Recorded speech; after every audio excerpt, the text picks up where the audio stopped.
Activity and nutrition generally go hand in hand. Some exercise every day is generally the recommendation, provided that medical safety is accounted for. But if the exercise is being used to manipulate weight and shape, it needs to be looked at. A youth with an eating disorder often feels that they have to be physically active in order to give themselves permission to eat. Normal exercise often includes a mix of activity and intensity.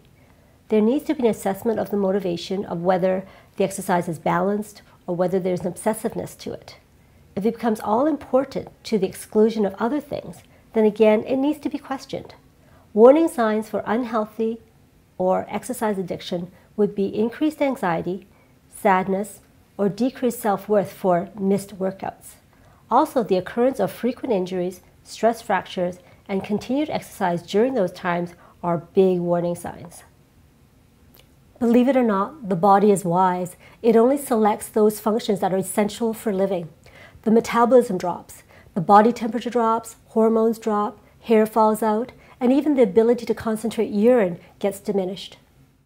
Dr. Ancel Keys conducted a fascinating study during the Second World War.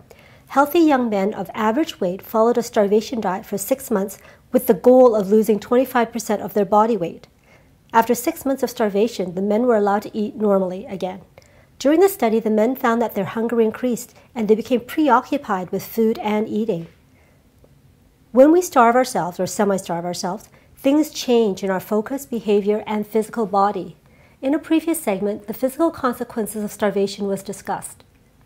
The researchers also found that the men became lethargic, unmotivated, apathetic, irritable, quarrelsome, and they lost interest in social activities.